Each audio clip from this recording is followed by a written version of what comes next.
दोस्तों, बातें कर रहे हैं फिल्मों की और मैं सुना रहा हूँ आपको कुछ ऐसे किरदारों के बारे में जिन्होंने चरित्र भूमिकाएं की हैं या नायक नायिका रहे हैं।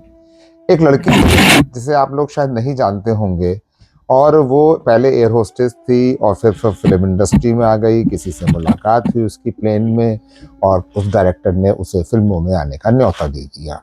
लेकिन वो उतनी सक्सेसफुल नहीं हो पाई, बाद में वो चली भी गई। लेकिन जब तक उसने काम किया, बहुत अच्छा काम किया, खूबसूरत भी बहुत थी। लेकिन नाम उसका है फरियाल। अगर आपने नाम सुना है तो बहुत बड़ी बात है। अगर आप पुरानी फिल्मों के अच्छे जानकार हैं तो इनका नाम आपने सुना होगा।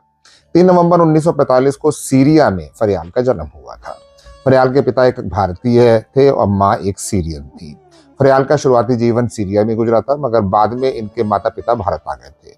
शिमला के लेरोटो कॉन्वेंट स्कूल में फरियाल की पढ़ाई लिखाई हुई। फिर मुंबई के सेंट जेवियर कॉलेज से फरियाल ने ग्रेजुएशन किया। पढ़ाई पूरी करने के बाद फरियाल को एयर इंडिया में बतौर एयर होस्टेस नौकरी मिल गई। उस वक्त ये एयर होस्टेस में हुआ करती थी और बढ़िया नौकरी थी उनकी।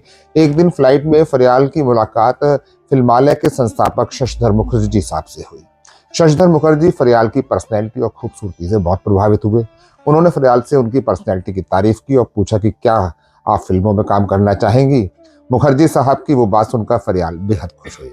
मुखर्जी ने सब उससे कहा कि तुम्हें तो हीरोइन बनना चाहिए, और आप तो जानते ही हैं कि फिल्में ऐसी चीज़ है कि जिसका ऑफर किसी को मिले तो वो छोड़ना मुश्किल हो जाता है, वो दीवाना बना देता है। इन्हें भी फरियाल को भी बचपन से ही फिल्में पसंद थी, इसलिए जब एक बड़े फिल्मकार ने इन्हें फिल्मों में काम करने की सलाह दी तो इनका आत्मविश्वास बढ़ गया। इन्होंने एयर होस्टेस की वो नौकरी छोड़ दी और उसी फिल्मकार का फिल्म स्कूल ज्वाइन कर लिया, जहाँ से एक्टिंग की इन्होंने बारीकियाँ सीखी। और साल 1965 में इनका डेब्यू भी हो गया। फिल्मालय से एक्टिंग कोर्स खत्म करने के फौरन बाद फरियाल को जिंदगी और मौत, जो 1965 में आई थी, नाम की एक फिल्म में बतौर हीरोइन काम करने का मौका मिला। उस फिल्म में इनके हीरो थे प्रदीप कुमार और फिल्म डायरेक्ट की थी निसार अहमद अंसारी ने, जबकि संगीत दिया था सी रामचंद्र ने। इस फिल्म का एक गाना उस वक्त बहुत हिट हुआ था। As a lead actress Fariyal की दूसरी फिल्म थी साल 1966 में आई बिरादरी। उस फिल्म को राम कमलानी ने प्रोड्यूस किया था। राम कमलानी पुराने दौर के मशहूर कॉमेडियन गोप साहब के भाई थे। फिल्म के हीरो थे शशि कपूर, लेकिन वो फिल्म फ्लॉप हो गई और उस फिल्म के फ्लॉप होने का बहुत बुरा असर फरियाल के कैरियर पर पड़ा।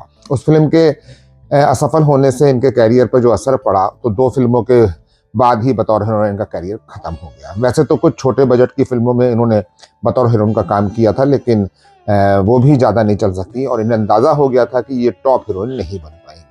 तो इन्होंने एक समझदारी भरा कदम ये उठाया कि इन्होंने सपोर्टिंग और नेगेटिव कैरेक्टर स्वीकार करना शुरू कर दिए और ये फिल्मों में कैबरे डांस करते हुए नजर आने लगी। देव साहब की एक फिल्म थी ज्वेल थी, बड़ी खूबसूरत फिल्म थी। उसमें इन्होंने बहुत शानदार कैबरे किया और इनका कैरियर और इनकी ज़िंदगी पूरी तरह से बदल गई।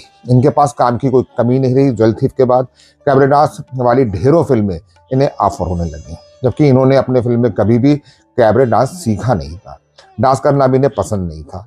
1970 में आई राजेश खन्ना मुमताज स्टारर सच्चा झूठा में भी फरियाल के काम को नोटिस किया गया था। इसी साल आई धर्मेंद्र वहीदराम की फिल्म मन की आंखें, फिल्म में भी फरियाल को उनके काम के लिए काफ़ी तारीफ मिली थी। काम ना करने से बेहतर है कि जो भी काम मिल रहा है उसे करते रहो। 1972 में आई फिरोज खान की एक्शन थ्रिलर फिल्म अपराध में भी फरियाल ने एक बाथटब सीन दिया था।